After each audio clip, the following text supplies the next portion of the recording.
नमस्कार विद्यार्थियों, आज की कक्षा में हम पाठ अक्षरों का महत्व के संपूर्ण प्रश्न उत्तर करेंगे।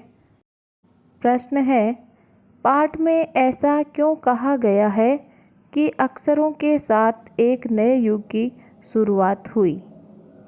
उत्तर, अक्षरों की खोज के साथ एक नए युग की शुरुआत हुई क्योंकि अब आदमी अपने हिसाब किताब को लिख कर रखने लगा, जिससे वह सभ्य कहा जाने लगा। आदमी के लिखना आरंभ करने से ही इतिहास का आरंभ हुआ और एक पीढ़ी के विचार दूसरी पीढ़ी तक पहुंचने लगे। इसी के साथ विकास की गति तेज हुई और इस प्रकार एक नए युग की शुरुआत हुई। अगला प्रश्न है, अक्षरों की खोज का सिलसिला कब और कैसे शुरू हुआ? पाठ पढ़कर उत्तर लिखो। यानी पाठ में किस प्रकार से अक्षरों की खोज का सिलसिला कब और कैसे हुआ बताया गया है, इसका उत्तर लिखना है पाठ के अनुसार। तो देखिए, अक्षरों की खोज का सिलसिला लगभग 6000 वर्ष पहले शुरू हुआ। इससे पहले व्यक्ति चित्रों के द्वारा अपने भाव व्यक्त करता था, जैसे पशु पक्षियों, आदमियों के चित्र। बाद में भाव संकेत अस्तित्व में आए। इसके बाद अक्षरों की खोज हुई। अगला प्रश्न है, अक्षरों के ज्ञान से पहले मनुष्य अपनी बात को दूर दराज के इलाकों तक पहुंचाने के लिए किन किन माध्यमों का सहारा लेता था? प्रश्न में क्या पूछा गया है कि जब अक्षर का ज्ञान नहीं था, उस समय मनुष्य है वो अपनी बात को दूर दराज के इलाकों तक कैसे पहुंचाता था, यानी किन किन माध्यमों का सहारा लेता था? उत्तर, मनुष्य अक्षरों की खोज करने से पूर्व अपने संदेशों को दूर दराज के इलाकों तक पहुंचाने के लिए चित्रों का सहारा लेता था। वह पशु पक्षियों, आदमियों तथा अन्य वस्तुओं के चित्र बनाकर अपनी बात दूर दूर के इलाकों में पहुंचाता था। बाद में इन चित्रों ने भाव संकेतों का रूप ले लिया और मनुष्य इनके माध्यम से अपनी बात पहुंचाने लगा। अगला प्रश्न है, अक्षरों के महत्व की तरह ध्वनि के महत्व के बारे में जितना जानते हो लिखो। प्रश्न में पूछा गया है कि जिस तरह आप अक्षर के महत्व के बारे में जानते हो, उसी प्रकार से ध्वनि के महत्व के बारे में जितना जानते हो लिखो। उत्तर, अक्षरों द्वारा लिखकर अपने भाव व्यक्त किए जाते हैं। यानी अक्षर से तो हम अपने भाव लिख करके व्यक्त करते हैं और ध्वनियों द्वारा बोलकर। जिस प्रकार से अक्षर के द्वारा भाव लिखकर व्यक्त करते हैं, उसी प्रकार ध्वनियों के द्वारा हम बोलकर अपना भाव व्यक्त करते हैं। अक्षर और ध्वनि भाषा के दोनों रूपों, लिखित और मौखिक भाषा के मुख्य आधार स्तंभ है।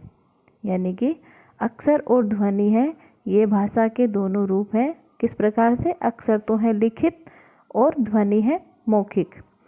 अक्षरों के बिना लिखा नहीं जा सकता और ध्वनियों के बिना बोलने की कल्पना नहीं की जा सकती है। कान से सुनी गई प्रत्येक आवाज़ ध्वनि कहलाती है। अपनी भाषा की सार्थक ध्वनियों के उच्चारण द्वारा ही हम अपने भाव व्यक्त करते हैं। इसलिए अक्षरों के समान ही ध्वनियाँ महत्वपूर्ण है। अगला प्रश्न है, हर वैज्ञानिक खोज के साथ किसी न किसी वैज्ञानिक का नाम जुड़ा होता है, लेकिन अक्षरों के साथ ऐसा नहीं है, क्यों? पता करो और शिक्षक को बताओ। उत्तर, यह सत्य है कि हर वस्तु के आविष्कार में किसी न किसी वैज्ञानिक का योगदान रहता है, लेकिन अक्षरों की खोज किसी व्यक्ति विशेष की देन नहीं है। यह मानव जाति के सम्मिलित प्रयास का फल है। अक्षरों का विकास अनेक वर्षों के प्रयास एवं अभ्यास के फलस्वरूप हुआ। इसका किसी एक व्यक्ति ने आविष्कार नहीं किया, अतः इसके साथ किसी वैज्ञानिक का नाम नहीं जुड़ पाया। अगला प्रश्न अनुमान और कल्पना पर आधारित प्रश्न है, पुराने ज़माने के लोग यह क्यों सोचते थे कि अक्षर और भाषा की खोज ईश्वर ने की थी? अनुमान लगाओ और बताओ। प्रश्न में क्या पूछा गया है कि पुराने ज़माने के लोग थे वो यह क्यों सोचते थे कि अक्षर और भाषा की खोज है वो किसने की है? ईश्वर ने की है। अब आप इस पर अनुमान लगाओ और बताओ। उत्तर हो सकता है इसका, पुराने ज़माने के लोग नहीं जानते थे कि अक्षरों की खोज किसने की है। उनका ज्ञान सीमित था, उनकी ईश्वर के प्रति निष्ठा अधिक थी। उन्हें यह भी अनुमान नहीं रहा होगा कि अक्षरों की खोज मानव भी कर सकता है। वे ईश्वर को सर्वशक्तिमान मानते थे। पुराने ज़माने के लोगों का विचार रहा होगा कि मानव इतना ज्ञानवान नहीं हो सकता कि वह अक्षरों की खोज कर सकता है, इसलिए वे सोचते होंगे कि अक्षरों की खोज ईश्वर ने की थी। अगला प्रश्न है, अक्षरों के महत्व के साथ ही मनुष्य के जीवन के गीत, नृत्य और खेलों का भी महत्व है। कक्षा में समूह में बातचीत करके उनके महत्व के बारे में जानकारी इकट्ठी करो और कक्षा में प्रस्तुत करो। प्रश्न में क्या पूछा गया है कि अक्षर के महत्व के साथ ही हमारे जीवन में गीत, नृत्य और खेल का भी महत्व है। तो आप कक्षा के समूह में बातचीत करो, यानी समूह में बात करके और उसके महत्व के बारे में जानकारी इकट्ठी करो और उसको प्रस्तुत करो। तो इसका उत्तर हो सकता है कि जीवन में गीत, नृत्य और खेलों का भी बहुत महत्व है। गीत, नृत्य हमारा सांस्कृतिक विकास करते हैं। संगीत में 3 विद्याएं शामिल हैं, गायन, ताल, सुर और नृत्य। संगीत को श्रेष्ठ कलाओं में रखा गया है। इसी प्रकार खेल कूद को भी मानवीय विकास में महत्वपूर्ण माना गया है। इसकी मदद से हम अपनी अभिव्यक्ति को पूर्णता देते हैं। खेलों से हम स्वस्थ रहते हैं और हमारा शारीरिक और मानसिक विकास होता है। खेल हमें सहयोग, एकजुटता, सहनशीलता, नेतृत्व गुण आदि को विकसित करते हैं। अगला प्रश्न है, क्या होता अगर के हमारे पास अक्षर न होते, यानी कि हमारे पास अक्षर न होते तो क्या होता? उत्तर, अगर हमें अक्षरों का ज्ञान न होता तो हम आज भी हजारों वर्ष पहले वाली दुनिया में भटकते। भावों, विचारों को लिखकर व्यक्त न कर पाते, तब हम अपना ज्ञान अगली पीढ़ी तक नहीं पहुंचा पाते और हमारा पूर्ण विकास नहीं हो पाता। हम वहां तक नहीं पहुंच पाते जहां आज है। भाषा भावों को प्रकट करने का साधन है। ख, भाषा न होती, यानी अगर भाषा न होती तो क्या होता? भाषा नहीं होती तो हम अपने विचारों को न तो बोलकर और न लिखकर दूसरों पर प्रकट कर पाते। हमारा सामाजिक दायरा बढ़ नहीं पाता और अलगाव बना रहता। जैसे पशु साथ रहकर भी अलग रहते हैं, वैसी स्थिति मनुष्य की भी होती। आगे प्रश्न है, अनादिकाल में रेखांकित शब्द का अर्थ है जिसकी कोई शुरुआत या आदि न हो। यह शब्द मूल शब्द के शुरू में कुछ जोड़ने से बना है, इसे उपसर्ग कहते हैं। यानी यहाँ बताया गया है कि वे शब्द जो मूल शब्द से पहले जुड़कर उसके अर्थ में परिवर्तन या बदलाव ला दें, वो क्या कहलाते हैं? उपसर्ग कहलाते हैं।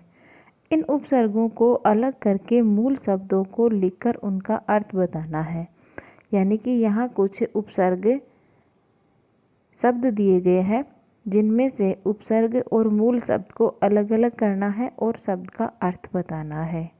देखिए यहाँ शब्द है असफल, असफल, ऐधन सफल, तो इसमें ए उपसर्ग लगा है। मूल शब्द है सफल जिसका अर्थ होता है कामयाब।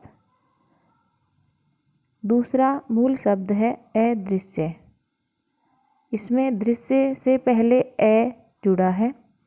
यहाँ अर्थ में परिवर्तन किस प्रकार से लाते हैं, देखिए अदृश्य यानी जो दिखाई न दे, ए लगते ही इसके अर्थ में परिवर्तन हो गया, जबकि ए इसका उपसर्ग है, इसको हटाने पर मूल शब्द निकलता है दृश्य। दृश्य का अर्थ होता है जो दिखाई देता है। तीसरा मूल शब्द है अनुचित, अन धन उचित, इसमें अन उपसर्ग है, उचित मूल शब्द है जिसका अर्थ होता है ठीक। अगला शब्द है अनावश्यक, अन धन आवश्यक, इसमें अन उपसर्ग है और आवश्यक है वो मूल शब्द है जिसका अर्थ होता है जरूरी। आगे शब्द है अपरिचित, यानी अधन परिचित, ए इसका उपसर्ग है और परिचित इसका मूल शब्द है जिसका अर्थ होता है जानकार। अगला शब्द है अनिच्छा, यानी अनधन इच्छा, तो इसमें अन उपसर्ग है और इच्छा इसका मूल शब्द है जिसका अर्थ है चाह या अभिलाषा। अगला प्रश्न है, वैसे तो संख्याएं संज्ञा होती हैं पर कभी कभी ये विशेषण का काम भी करती हैं। जैसे नीचे लिखे वाक्य में, हमारी धरती लगभग 5 अरब साल पुरानी है। कोई 10,000 साल पहले आदमी ने गाँव को बसाना शुरू किया।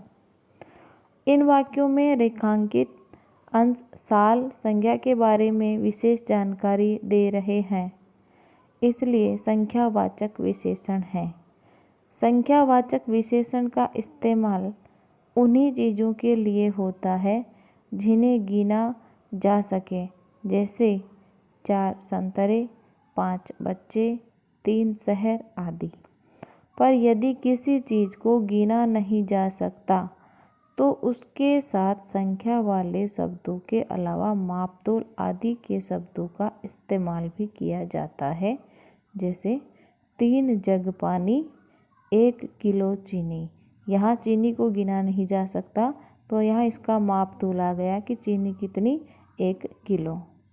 यहाँ रेखांकित हिस्से में परिमाणवाचक विशेषण है, जैसे 3 जग 1 किलो, ये क्या है, परिमाणवाचक विशेषण है क्योंकि इनका संबंध मापतोल से है। अब आगे लिखे हुए को पढ़ो। खाली स्थानों में बॉक्स में दिए गए मापतोल के उचित शब्द छांटकर लिखो। यहाँ नीचे कुछ खाली स्थान दिए हुए हैं और इसके साथ शब्द भी दिए हुए हैं, इनको छांट करके उन खाली स्थानों में भरने हैं। शब्द दिए हैं प्याला, कटोरी, एकड़, मीटर, लीटर, किलो, ट्रक और चम्मच। यहाँ दिया हुआ है 3 खाली स्थान खीर। अब खीर को कैसे बताएंगे, इसमें खाली स्थान में क्या भरेंगे, प्याला या कटोरी, तो 3 कटोरी खीर या 3 प्याला खीर। अगला है 2 खाली स्थान ज़मीन। अब ज़मीन को कैसे मापते हैं, एकड़ में, तो यहाँ आ जाएगा 2 एकड़ ज़मीन। तीसरा है 6 खाली स्थान कपड़ा। कपड़े को मापने के लिए किसका प्रयोग करते हैं, मीटर का। कैसे मापा जाता है कपड़ा, मीटर से, तो यहाँ आ जाएगा 6 मीटर कपड़ा। उसके बाद में है 2 खाली स्थान कॉफ़ी। अब कॉफ़ी को कटोरी या प्याली या फिर कप, तो यहाँ आ जाएगा 2 कप कॉफ़ी या 2 प्याला कॉफ़ी या 2 कटोरी कॉफ़ी। उसके बाद में है 1 खाली स्थान रेत। अब यहाँ जो शब्द दिए हैं उसमें से ट्रक आएगा क्योंकि रेत है वो ट्रक से, तो 1 ट्रक रेत। उसके बाद में है 5 खाली स्थान बाजरा। तो अपने पास जो शब्द दिए हुए हैं उसमें 5 तो किसको, किलो में, तो 5 किलो बाजरा, क्योंकि बाजरे को किलो में मापा, किलोग्राम में मापा जाता है। उसके बाद में है 1 खाली स्थान दूध। अब दूध है वो लिक्विड है, लिक्विड को हमेशा लीटर से मापा जाता है, तो इस खाली स्थान में 1 लीटर दूध यानी कि लीटर आ जाएगा। उसके बाद में लिखा हुआ है 3 खाली स्थान तेल। अब यहाँ पर चम्मच शब्द है वो आ जाएगा 3 चम्मच तेल, यानी कि यहाँ तेल की मात्रा बताई जा रही है कितनी, 3 चम्मच बाजरे का। आज की कक्षा में इतना ही। धन्यवाद।